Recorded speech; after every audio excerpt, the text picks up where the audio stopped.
तो एक टाइम हुआ करता था जब कार्टून सिर्फ बच्चों के लिए नहीं होते थे, उनमें बहुत सारी ऐसी मैच्योर चीजें होती थी जो सिर्फ बड़े समझ सकते थे। आज के रंग बिरंगे हल्का फुल्का मजाक और पॉजिटिव वाइब से भरे कार्टून्स देखकर ये कहना मुश्किल हो सकता है कि एक जमाने में एनिमेटेड शोज बच्चों के लिए ही सही, लेकिन उनमें जवान दिमाग को झटका देने वाली कहानियां, डार्क इमेजरी और गहरी इमोशनल थीम्स होती थी।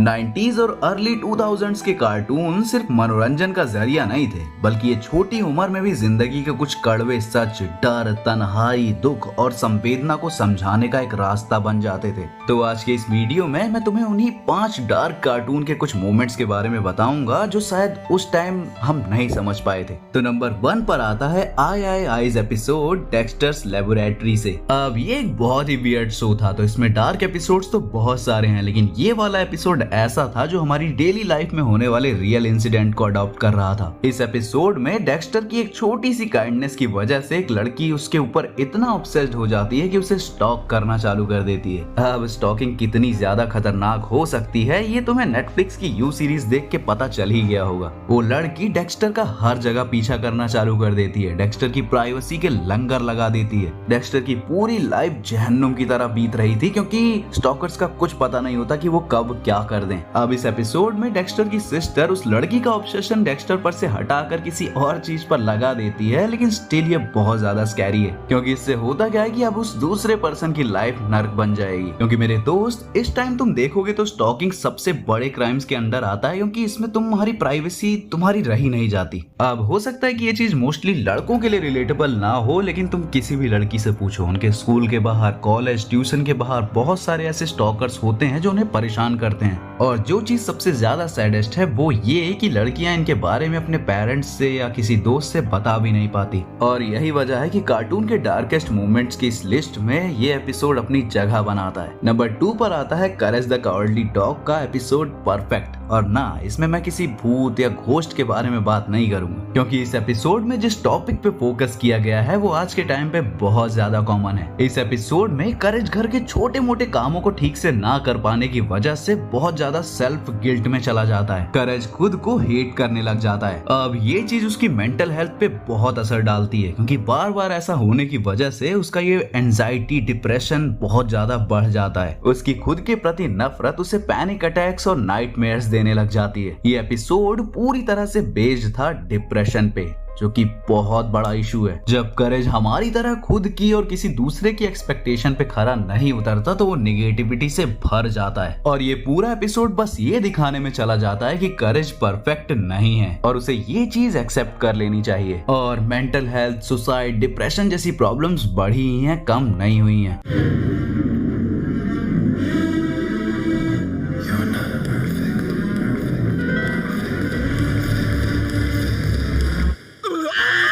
इसके बाद नेक्स्ट नंबर पर है पावरपफ गर्ल्स का स्पीड डीमन एपिसोड। अब पावरपफ गर्ल्स अपने टाइम के क्यूटेस्ट शोज में से एक था, पर ये चीज भी इसे मैच्योर स्टफ दिखाने से रोक नहीं पाई। इस एपिसोड में पावरपफ गर्ल्स घर जल्दी आने के चक्कर में फ्लैश की स्पीड से इतनी स्पीड बढ़ा लेती हैं कि वो ऐसे फ्यूचर में पहुंच जाती हैं जहां पावरपफ गर्ल्स 50 साल से गायब थी। और इसकी वजह से इस पूरे शो का सबसे खतरनाक विलन में से एक वो इस पूरे सिटी पे कंट्रोल कर लेता है, क्योंकि उसे रोकने के लिए पावरपफ गर्ल्स वहां थी ही नहीं। और ये एपिसोड इसी मोमेंट पे एक स्कैरी एपिसोड बन जाता है, जहां पे ओवर पावर्ड मॉन्स्टर्स, ज़ॉम्बीज जैसे रहने वाले लोगों पे राज करते हैं और वो सारे लोग उन छोटी पावरपफ गर्ल्स को ब्लेम करते हैं इस सब चीज के लिए। ये एपिसोड जितना सुनने में डार्क और डिस्टर्बिंग नहीं है, उससे ज्यादा देखने में है।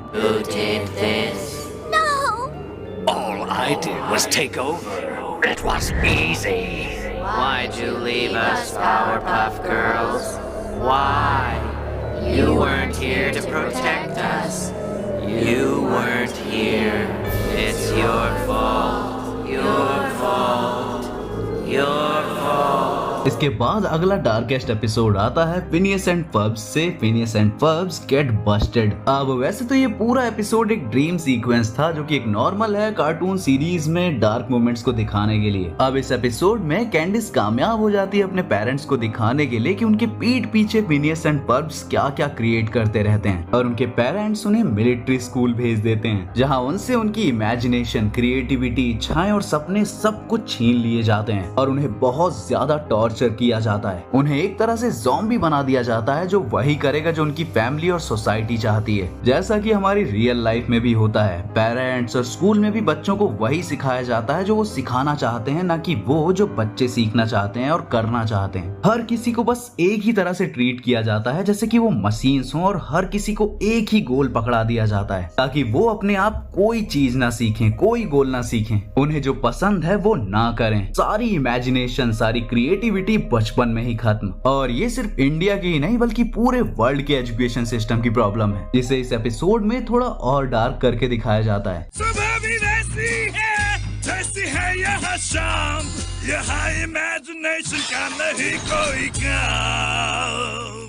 इसके बाद अगला डार्क मोमेंट आता है बेन 10 अल्टीमेट एलियन के कैच अ फॉलिंग स्टार से। ये एपिसोड किसी एलियन के बारे में नहीं था, ना ही किसी दुनिया बचाने वाले खतरे के बारे में, बल्कि ये एपिसोड था टॉक्सिक रिलेशनशिप और मैनिपुलेशन के बारे में, जो कि रियल लाइफ में बहुत ज्यादा कॉमन है। इसमें जेनिफर नाम की एक एक्ट्रेस अपनी नॉर्मल लाइफ छोड़ के अपने ही फॉर्मर किडनैपर कार्ल, जिसको कैप्टन नेमेसिस नाम से भी जानते हैं, उसे जेल से छुड़वाती है। अब कार्ल को जेनिफर से कोई अफेक्शन नहीं था, लेकिन जेनिफर कार्ल को बहुत पसंद करती थी। इतना कि जब कार्ल ने नॉर्मल लोगों को एक के बाद एक मारना स्टार्ट कर दिया, तब भी उसने कुछ नहीं बोला। यहाँ तक कि रास्ते में कोई उनकी हेल्प करने आया तो कार्ल ने उसे भी मार दिया। और ये एपिसोड एंड होते होते बेन ने भी मौत का सामना किया, लेकिन कार्ल के हाथों नहीं बल्कि जेनिफर के हाथों। इस एपिसोड ने मर्डर, टॉक्सिक रिलेशनशिप, मैनिपुलेशन की सारे दायरों को लांघ दिया था। और जो चीज इस एपिसोड को और ज्यादा डार्क बनाती है वो ये कि ये सारी चीजें रियल लाइफ में होती हैं। All those aliens we fight, usually they want to steal something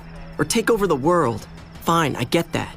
But Nesmith, look what he did to them. And for what? You don't have to be an alien to be a monster. इसके बाद आता है Teni twin adventures का elephant issue, ए beer. अब ये episode उस time पे TV पर से ही हटा दिया गया था, पर ऑनलाइन ये अभी भी अवेलेबल है। और एडल्ट्स ऐसी बहुत सारी चीजें यूज करते हैं जो बच्चों को नहीं पता चलनी चाहिए। तो इस एपिसोड में किड्स जब फ्रिज के अंदर एक बियर की बोतल देखते हैं तो बस्टर अपने दोस्तों को कहता है कि हमें ये पीनी चाहिए क्योंकि उसने ये बड़ों को पीते हुए देखा है। और तुमको तो पता ही है कि बच्चे ससुरों की आदत ही होती है नकल करने की। पर सबसे खतरनाक बात ये है कि ये एपिसोड बस अंडर एज ड्रिंकिंग पर खत्म नहीं होता, बल्कि ये बच्चे एडल्ट्स की तरह हरकतें भी करते हैं और पुलिस की कार चुरा के खाई से कूदा देते हैं। इसकी वजह से इन बच्चों की मौत हो जाती है। अब इस एपिसोड को बनाया गया था बच्चों को अल्कोहल के नुकसान दिखाने के लिए। अब टीनेजर के लिए, क्योंकि बच्चे इस चीज को रिपीट करते, इसे देख के शायद इसे ट्राई करते, इसलिए इस एपिसोड को टीवी पर से ही हटा दिया गया। तो ये थे इस बार के टॉप 5 डार्केस्ट मोमेंट कार्टून से। ऐसे बहुत सारे डार्केस्ट मोमेंट्स अभी और भी अवेलेबल हैं, जिनके बारे में अगर तुम्हें जानना है तो कमेंट में डार्क जरूर लिख देना। बाकी मैं मिलता हूँ किसी और एपिसोड के साथ, तब तक के लिए B Webtastic, be fantastic. Billu भाई तुम्हारे साथ कोई खेलता क्यों नहीं? ओ प्यारे टिम टिम करते तारे, मेरे लिए कोई नया प्यारा सा दोस्त भेज दो ना प्लीज।